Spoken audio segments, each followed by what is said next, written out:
Okay, so you're going to see online that your assignments for this week are already up. The quiz on the Guild Season 6, as well as your writing assignment referring to Digital Storytelling Chapter 10. Now, I'm going to be going over the Guild Season 6 as well as Digital Storytelling Chapter 10 in this video, but it's really not going to make a whole lot of sense, and you're really not going to do well in the assignment unless you do watch the entire Guild Season 6 and read Digital Storytelling Chapter 10 before you start this video and before you start your assignments. So you have been warned.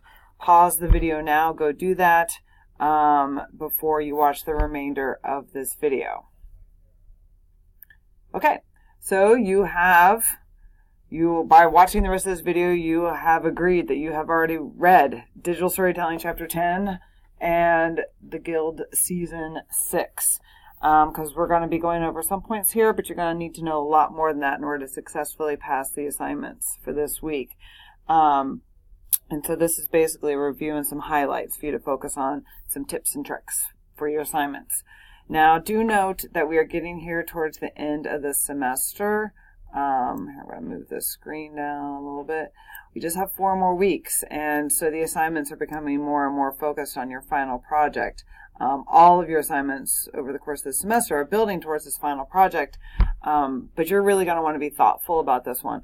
Don't, get afraid and become a deer in the headlights, but don't blow this one off either, because if you put some thought into it and really try, it's going to help you prepare for your final project, which is coming.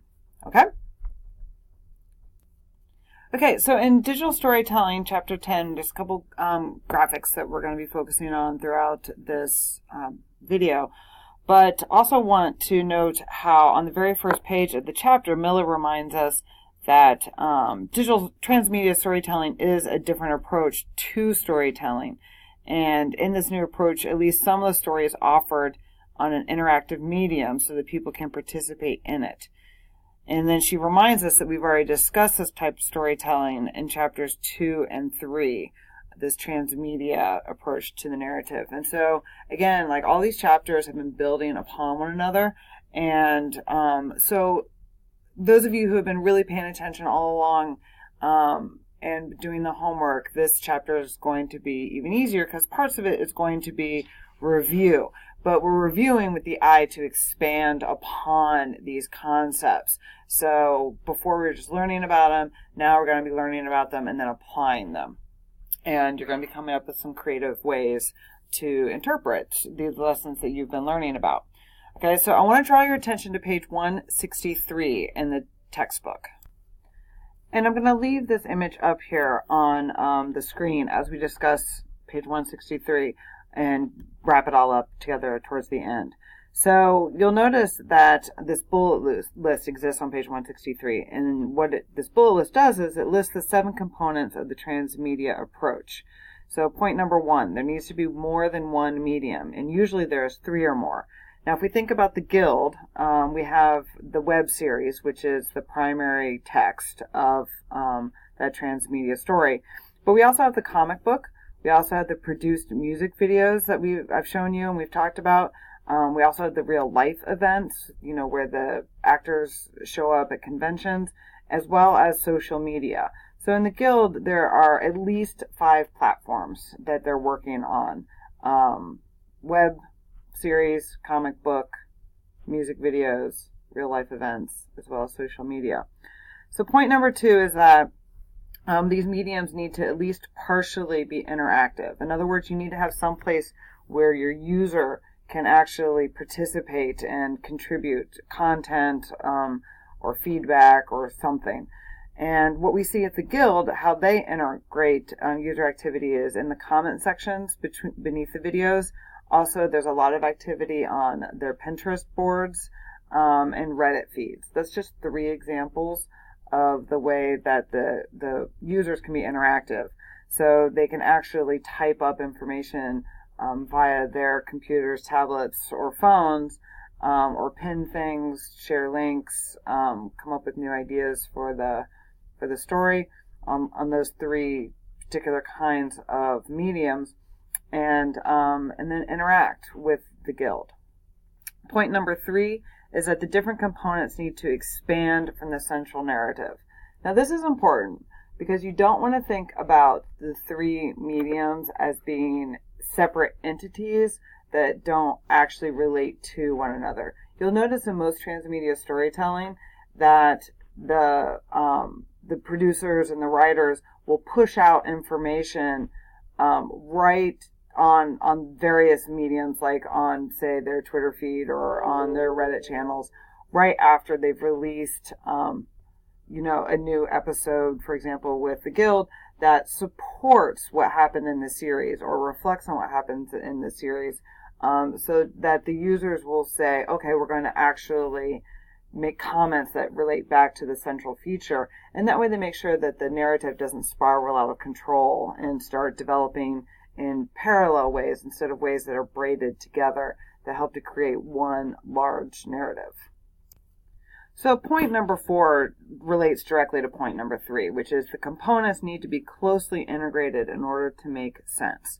Now you're going to have to think about that for your assignment for this week, because you're going to be asked to create your own narrative and then also to think about different platforms on which you could expand this narrative. And so you're going to want to be really careful about explaining to me, how you think the various parts of your story will work together. So number 5, the story contains at least one public point of entry. And here we have some jargon. It's called the rabbit hole. And I want you to pay attention to this because you're going to need to be able to use it properly. What a rabbit hole is it's the medium or the part of the transmedia narrative that sucks you in first. Now, what's crucial about this is that it needs to be completely public and free and accessible to all users. And think about this, just almost any app that you download or any transmedia narrative that you've become interested in, what gets you going first is completely free, because we normally, especially in this day and age, will not pay for something that we're not already invested in. And so your rabbit hole must be free and widely, completely free, accessible to the public. It cannot be behind some sort of firewall or paywall, or else it's not a rabbit hole. So for the Guild, the web series is the rabbit hole. It's what gets you immersed into the narrative world and interested in the characters' lives and wanting to participate in other avenues which will cost you money. For example, paying for the comic book, or traveling to a convention and meeting the actors and paying for their signatures, or buying some of their merchandise, etc., etc.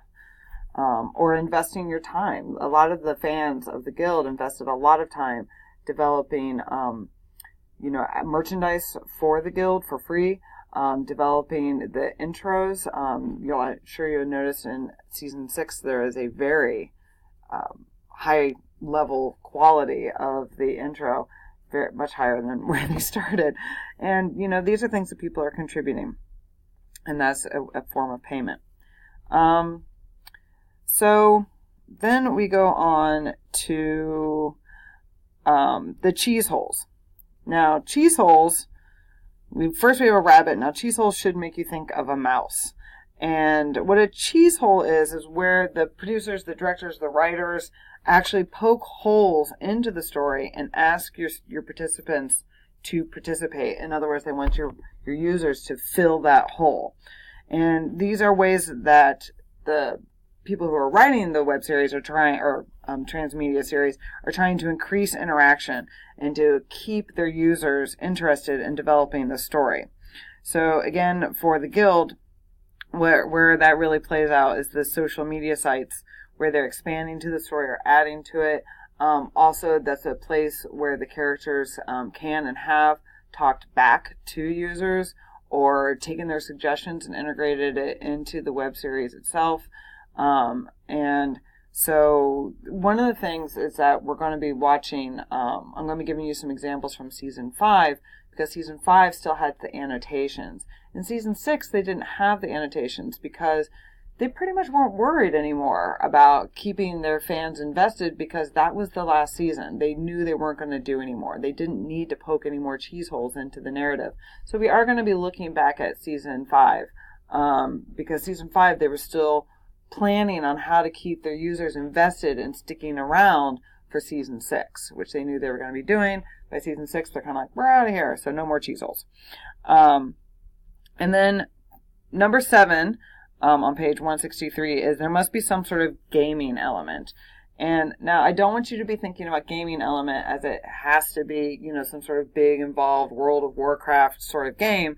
A gaming element can be as simple as giving your users an opportunity to win a prize. It can be some sort of physical prize, or it could be something as simple as, you're going to add their name to a credit at the end of somewhere in your series.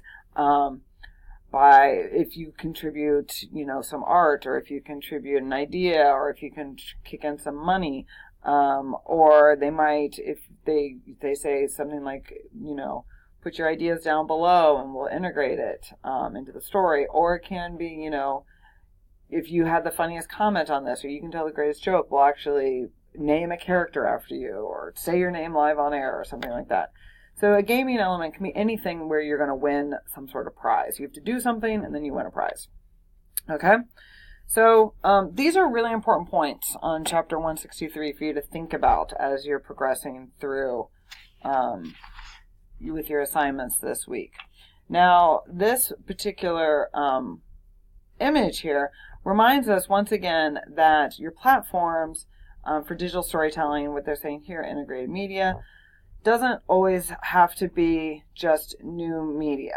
We hear transmedia storytelling, and we think the internet, we think computers, we think wireless. But as McLuhan, from the very beginning of our semester, we was talking about how McLuhan reminds us that any extension of our body is a form of technology. And so real life events can become integrated in this. So we have that here, physical world, real life events. And then also you don't want to forget things like print, radio, TV, film, traditional media. All of these types of different media or different kinds of technology can be part of transmedia storytelling. So do not want to forget that. Now for your assignment this week, you are going to be asked to think about your story, to think about how the real world can be built into it, to think about how gaming can be integrated, and also to think about how in the world of transmedia storytelling, there's always going to be an element of co-creation. You've got to get your users integrated into the story, as well as you're probably going to be working on a team. So you got to be thinking realistically about this. The rest of this chapter, chapter 10, gives lots of examples of different kinds of ways in which this kind of challenge has been addressed and successfully mastered by several different types of people. So I do want you to pay a lot of attention to those as you're preparing for your assignment today. Read the entire chapter, because you're going to be asked to build a story and to think about the different platforms and different ways that you can develop that story beyond just the initial plot line. And so those examples will help to keep you thinking about this so that you don't get frozen in the headlights where you're like, I don't know what to do. I've never made something like this before in my life. Nobody is asking you to go out there and just create an idea out of thin air. Lots of other people have blazed paths before you.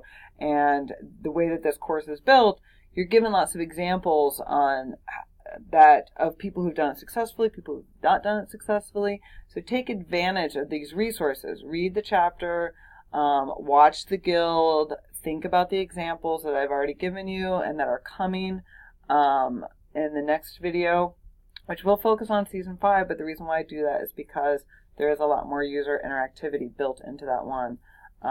So pay attention to all of that. And if you have any questions, post them on the forum. Thanks.